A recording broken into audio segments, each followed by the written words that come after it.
What is up, Spa City? Welcome to the Specific Chiropractic Center's podcast, the Spa City Podcast. I'm your host, Dr. Grant Dennis, featuring all of the community leaders and people doing big things for the community of Hot Springs. Look forward to seeing you guys on the inside. Welcome back to the Spa City Podcast, guys. Here as your host, as always, Dr. Grant Dennis here, talking all things Spa City, bringing only the big movers and shakers in Hot Springs on the hottest seat in Spa City. And today, on this special episode, there's nobody who runs the city better than the man who runs the city, the manager, the city manager, Bill Burrough. Bill, super appreciate you being with us today. You bet. Glad to be here. I tell a lot of people that they ask me if I run the city. I said, well, really, the city runs me. I tell everyone that I've got 39,000 bosses. Yeah, well, and that's one thing that I think was really intrigued me to really get you on and get your story and your insight is when people hear the city manager, right? What exactly does that all entail? What exactly, obviously that's multifactorial. There's probably a lot of moving parts, but on a basic level, I think a lot of people get kind of, confused between the mayor, the city manager, the council. Like, what exactly does your unique role entail in the city? Sure. Well, in the city of Hot Springs, there's only about 8 cities in the state that have a city manager form of government or city administrator form of government. And most of the others have a mayor-alderman form of government. And in those cases, you would have what we call a strong M or a big M mayor. And they're elected by popular vote, and they actually run their cities. Whether they've ever been engaged in something like that before or not, where under a city manager form, you're able to hire a professional to come in that has managerial experience that can do some of those things, or has a track record.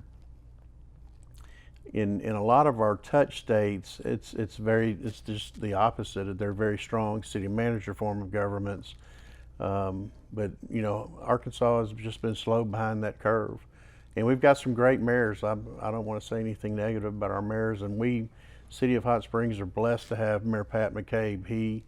He has business acumen, and he's been a very, very good mayor for the City of Hot Springs, and I enjoy working with him and for him. In our form of government, the board of directors, there's 6 that are voted by election, by district, and the mayor is at large, and they have 2 employees, the city manager and the city attorney. So under the city manager, just about any service that you can think of falls within that realm. We're one of the cities that really offer a full menu of services. Some of those you think about right off is public safety, police departments, chief of police, fire departments, fire chief, and then you have services like water, wastewater, solid waste collection, parks, stormwater, any type of storm sewers, paving, street maintenance. Just any service that you can think of that is offered by the City of Hot Springs reports through that city manager form in line. Yeah, needless to say, quite a bit going on there as far as what all's having to be taken care of, what all's being serviced for the citizens and the people of Hot Springs. And growing up here, I just love the City of Hot Springs so much and the way that it operates. And we were talking to Steve Harrison a little bit on a previous segment, but I understand that you also were kind of born and raised through Hot Springs, kind of grew up here. What was your story? And I know I understand you kind of worked your way up to kind of the city manager position. Yeah. What does that look like? Yeah, I'm homegrown. I've lived in Hot Springs my whole life. I haven't always worked in Hot Springs, but I've lived here.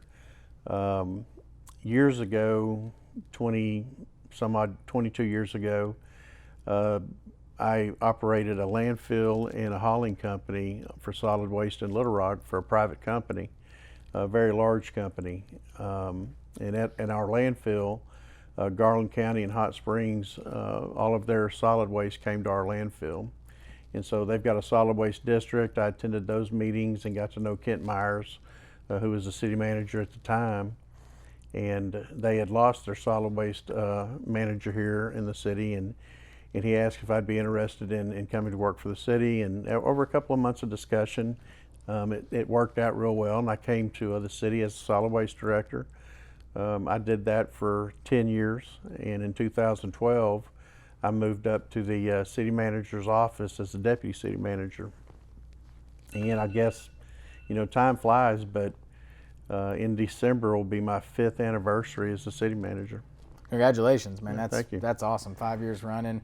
And I know one thing that you and I had talked about off air a little bit was that there had been kind of a progression of a deputy city manager first, and then what was it for you that made this kind of position so appealing for you? That really. Well, I was very happy doing what I was doing. I'd been doing that for 18 to 20 years, and our deputy city manager at the time moved to another role in another city, and we had a new city manager that came in, I think, around June that year, and he really needed some assistance at that time. So I went up in September, started working out of that office, and it was supposed to be a 3-month stint. I was just going up to do that on an interim basis until we could hire one. And January rolled around, and he's like, I'm not letting you go. So I started working for David Watkins then, and David tragically passed away in an accident, and so I became the interim city manager for several months. They hired another gentleman, David Frazier, and he was here a couple of years and departed. And at that time, I was one of the applicants for the city manager's position, and went through that process, and was offered the position. Yeah, and so I understand the city manager, you kind of touched on it a second ago, but that is a position that is essentially answering to a board. Is that kind of how that operates? Well, I mentioned earlier, I feel like I've got 37,000 bosses or 39,000 bosses, but, I do have 7, and I work as a consensus of the board. The board speaks by resolution and ordinance. An ordinance is when they make a law, when they pass a law, and a resolution is when they pass pretty much a directive. I've got a great working relationship with our board, but they said we're about to enter into our 2024 budget process, and so we're just coming off a retreat, and that's a morning on Saturday. We usually meet for 4 or 5 hours and discuss where we are, where we're going, and then the board will develop a set of goals and present that to me as what their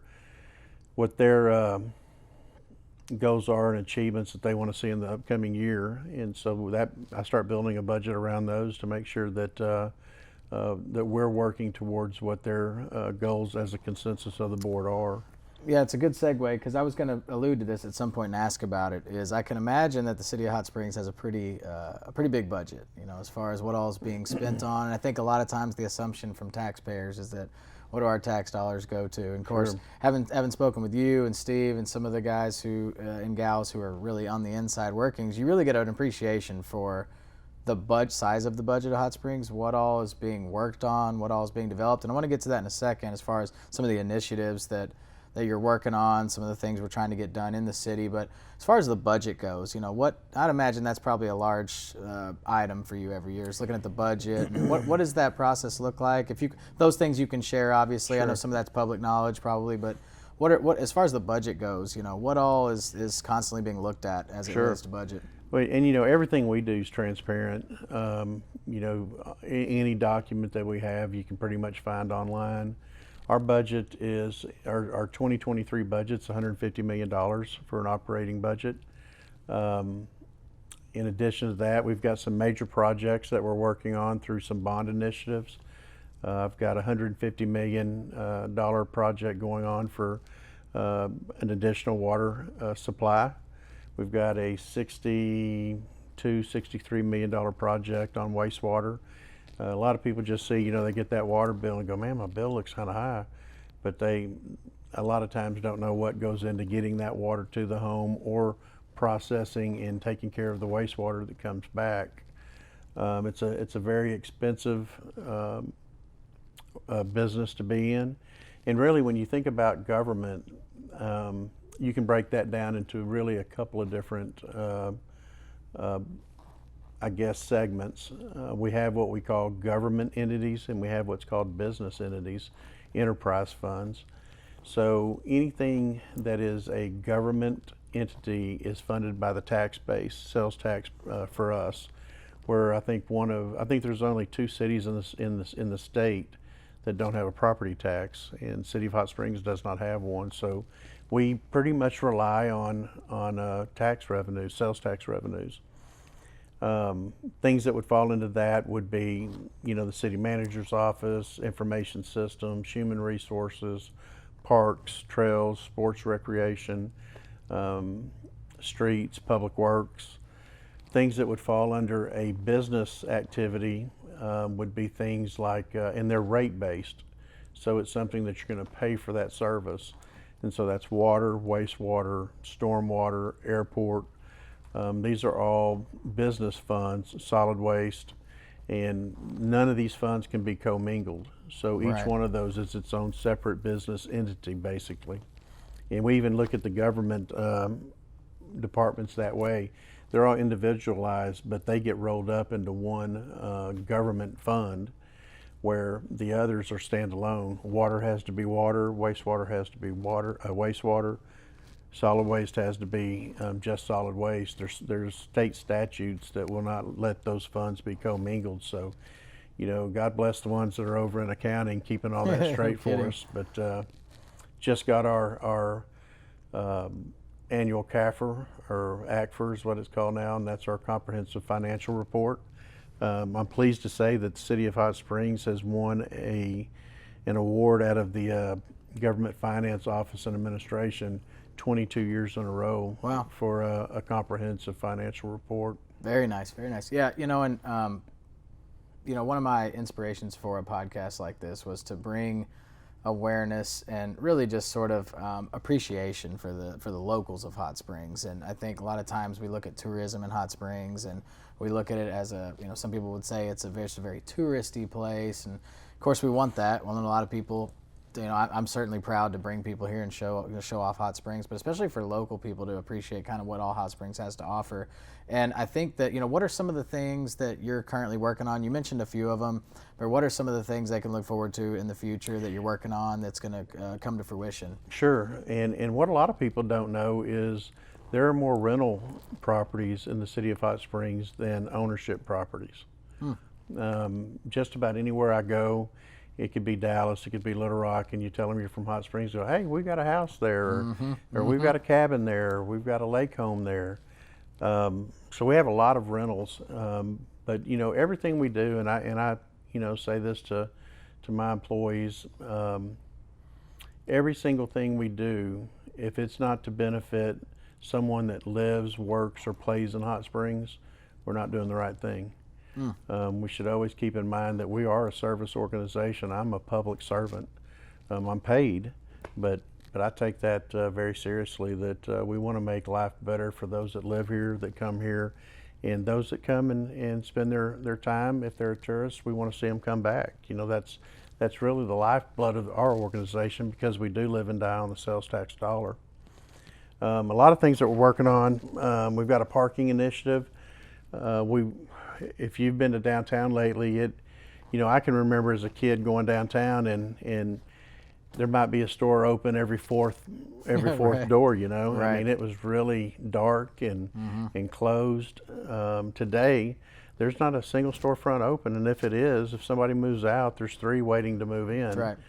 But we get a lot of traffic in our downtown area. The National Park side is another thing we'll talk a bit about. But the amount of people, when you have 8 million visits and 3 million overnight stays in a city of our size, we're 39,000 population, but on any given time we could have 200,000 people in the city. I want to make sure that everyone caught that. You said 8 million. There's 8 million visits to the City of Hot Springs and 3 million overnight stays. Wow, that's remarkable. Yeah, and I know that what that's done too is what you had mentioned, is it's bringing a lot of people coming in and buying up properties and distribute them as Airbnbs and vacation rentals. And I know that there's been some maybe local pushback on the amount of those. And can you speak a little bit to how the city's handled that? I know that you've been kind of somewhat responsible with taking advantage of that initiative. Sure, and I can tell you that we worked almost 2 years on this ordinance on short-term rentals, and it's something I think every city is going to have to deal with over time, especially if you're one that has a lot of tourism.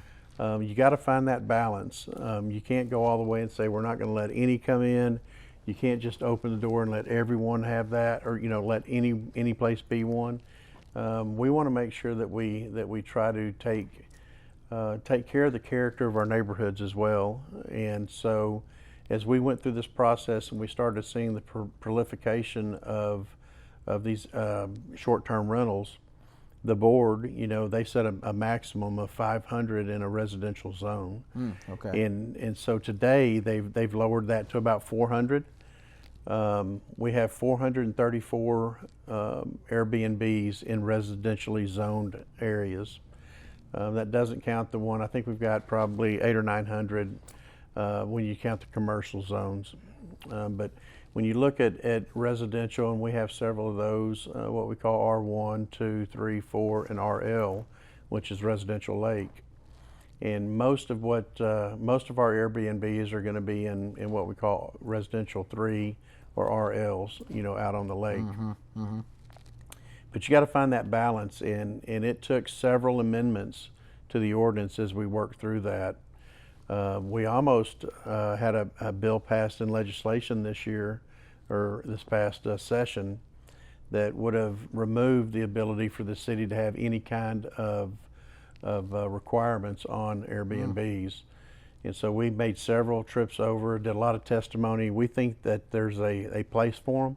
But again, I think you've got to take care of the character of your neighborhoods as well. So they were trying to write legislation that would basically take away the ability for the city to govern that, is what you're saying? That's right. They were basically saying, hey, like, you don't have the ability or the authority to say how many, and of course I'm involved in politics on several levels as well, and you understand how it all works with lobbying, and someone's lobbying that, Yeah. and it's probably an Airbnb company or people who own Airbnbs, but that's an interesting thing. But I know it's been a topic for a while of Sure. people who are in residential areas that have vacationers come in and they're up till 11 p.m. And I can certainly see where that balance is important. You spoke a little bit about affordable housing. Yeah. And can you talk a little bit about kind of what the city's vision for that is, and what people can expect there? Sure, and I mean, we're right in the middle of, we've hired a consultant to come in and look at our neighborhoods, look at our housing stock, and make some suggestions on what we may be able to do to offer additional affordable housing. And we see some of that development now. There's a couple of pretty good size apartment complexes being built now. Not everyone needs a 2,000-3,000 square foot home, but they do need a place for them to be able to rent that's affordable. Look, we talked about the tourism. We're heavily engaged in the hospitality industry, and we need a place for those workers to be able to live. Right. And we recognize that. We don't have the solution for it because now we're starting to talk about individual property rights, and so I don't think we're going to lean in so much there. We just want to make sure that we have codes in place that's attractive for someone to come in and be able to build affordable housing. Yeah. I'm sure, much like myself, you're probably, when people, you bring in people into the city, and I love showcasing off Hot Springs to people who are friends of mine that come in. I've had friends who come in from out of town, and I'm real excited to show them Hot Springs. And a lot of people are blown away at just what all Hot Springs has to offer. What would you say for you personally is maybe one of your more favorite things about Hot Springs? Wow. We really are. You don't have the kind of visits we have without having something for everyone. Yeah. The lakes, I love going out on Lake Hamilton. I love going out on Lake Washita. That's big for us in the summer, but I love going downtown too, and just seeing the historical aspects of our downtown. I think of the Northwoods that the city and the Visit Hot Springs, Steve Harrison has worked together to do, and really Steve took the took the lead on that. We've got 31 and a half between the city and the county. We've got 31 and a half miles of great mountain biking in our North Woods. That's 4 minutes from downtown. That's big. If you're an outdoors person, you're not going to run out of trails. Right. Hunting, fishing, there's just so much to offer here. I do think we could do more in what we have to offer. Some of that age group, when you hit kind of that 13 to 17, age group, I'd like to see more offerings there. Stacy Roberts, who has the Ducks, the bowling alleys, and now the new Lake Hamilton hangout. They really do a good job in having something to offer. But if you're local, sometimes you take a lot of these things for granted. You don't go take care of. Yeah. We'd go to Tennessee and do something that we can do 4 minutes from our back door. Right. Right. So those are things for me. I've got grandkids now, and really that is my free time. I spend the weekend in Parker's 5, and we go out and we're tourists in our hometown. Yeah. Local tourists. Yeah. Yeah. I always said that would make a great country song, "Tourist in My Own Hometown." And the other thing, is when you look at the school systems, what I wanted to get your insight onto is, I was a Lakeside graduate. Where did you graduate from? Hot Springs. Hot Springs High. So when you look at the Lakeside high schools, the Hot Springs Highs, the Lake Hamiltons, the Fountain Lakes, we also have a really good crop of schools, like a really good crop of high schools that are producing really good educational programs that then leads to great jobs in town. And so that really sparks the tourist. And we got a lot of entrepreneurs who are Hot Springs born and bred, like the Stacy Roberts you mentioned, who really kind of embody the local spirit there. Can you talk a little bit about just the rivalries within the city? A little bit about it seems that some of that's coming back. It seems that I'm starting to see Lake Hamilton and there was a time when I was in high school, Lakeside and Lake Hamilton didn't play each other in football. There was too much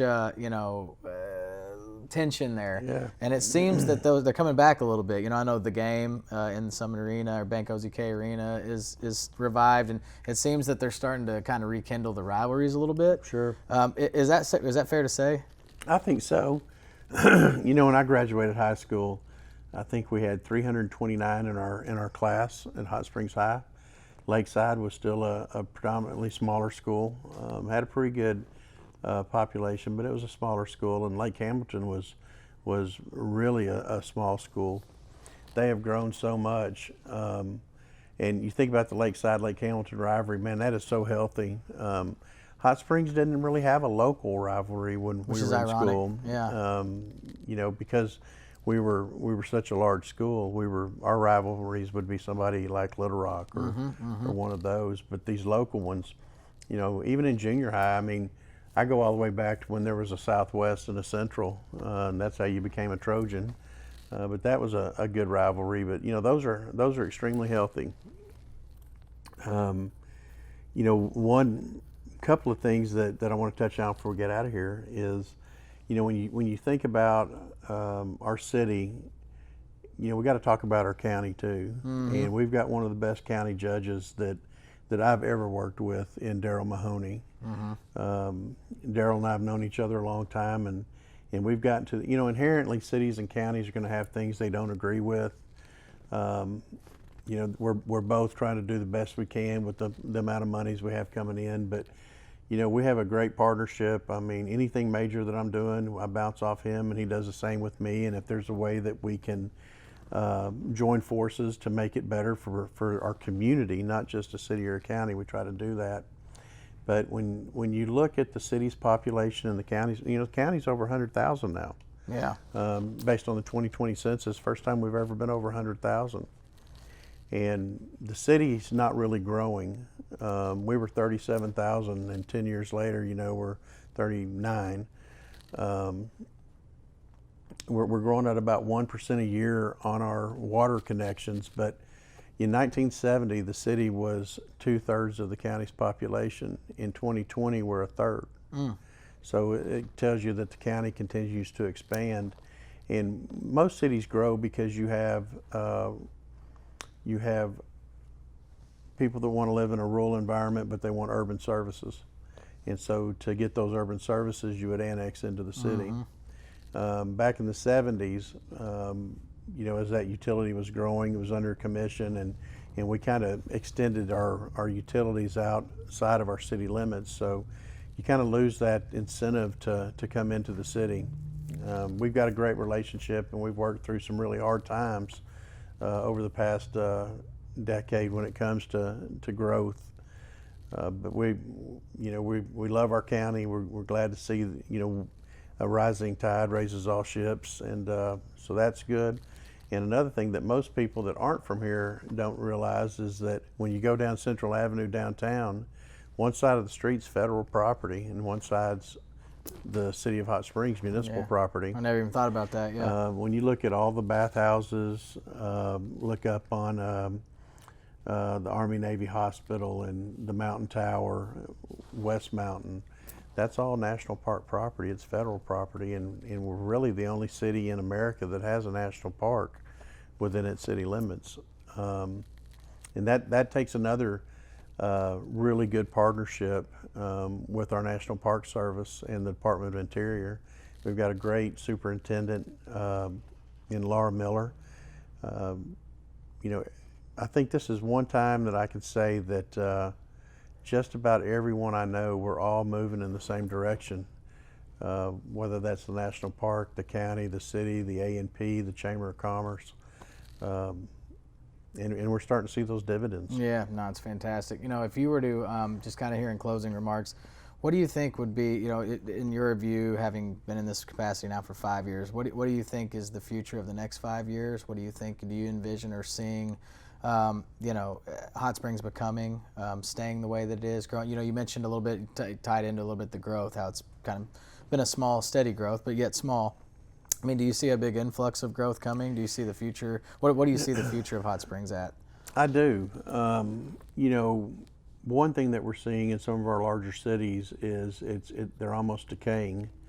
The amount of homelessness that are there, and we're not immune to the homelessness, and that's something that we're working hard on to try to develop a resource center to make an impact on that now before it becomes something that we can handle. But when I talk about that water project, they've worked on that since 2004, and we got back working on it in earnest about 2008. It took years and literally took an act of Congress to get us that water out of Lake Ouachita because it had to be authorized as a use that wasn't there in the beginning. But we have been able to acquire 20 million gallons a day of water out of Lake DeGray, 23 million gallons of water out of Lake Ouachita, and 20 million gallons of water out of Lake Hamilton. And so doing that, we have secured our water rights and infrastructure for the next 70 to 100 years. Wow. And then this project that we're doing a 15 million gallon a day plant right now that'll tie into our system. And T. Boone Pickens, when he stops looking at oil and starts looking at water, that there's something happening. Right, yeah. And you're seeing areas all over the United States that are going through droughts and are running out of water. We will have an abundance of that, and there's going to be companies that are going to be looking to locate these large manufacturing high water users type of positions and jobs and products looking for places like Hot Springs, Arkansas. And when you have that abundance of water and all the amenities we have to offer, that's going to be very attractive, and I think we're going to see exponential growth over the next 5 to 10 years. Yeah, I love that. And I'm excited to see it. As a local boy, I love seeing the growth. And I super appreciate the work you're doing, continuing to do. And I super appreciate you just sharing some space with us today to share some of that. And I know you're a busy guy, got a lot going on. And you had just mentioned millions with an M when it comes to gallons of water. I mean, just in a closing thought here, truly, I don't think people understand. You and I were talking off camera a little bit about this. There's millions of gallons of water that's constantly being per day. What is the actual number there? So we have the ability to do about 25 million gallons a day. but it takes about 3 million gallons to make that much. So theoretically, we can push about 22 million gallons a day throughout our system. You know, we run 21 million gallons a day. Probably right now, I think what I looked at yesterday, we were running like 17.9 to 18 million gallons a day right now. But I tell you, you know, I get a lot of credit for a lot of things that are going on, and you know, I when things aren't going well, I take that too. That's right. Yeah. But not one person can do any of this. I am blessed and fortunate to have not only great department heads, but great employees that believe in the fact that, hey, we are public servants and everything we do needs to be to the betterment of that. Very good. Well, folks, next time you click on that shower, flick on that light switch, you know, get that wastewater or that waste taken out your trash can out at the curb, just remember, you know, the city of Hot Springs and the city manager and all those people, just super appreciative of them. And I just appreciate you taking some time to kind of shed some light on that, and look forward to having you on a future segment maybe. Good, been my pleasure. Well, folks, that's going to be it for this week. Be sure and subscribe. Make sure you click that subscribe or following button up on that Spotify or Anchor, wherever you're tuning in for us. Make sure you get notified when we come out with the next couple segments. And until next week, we feature our next guest in week 3. We'll see you guys next time. This is Dr. Grant Dennis here with the Spa City Podcast. We'll see you guys around Spa City.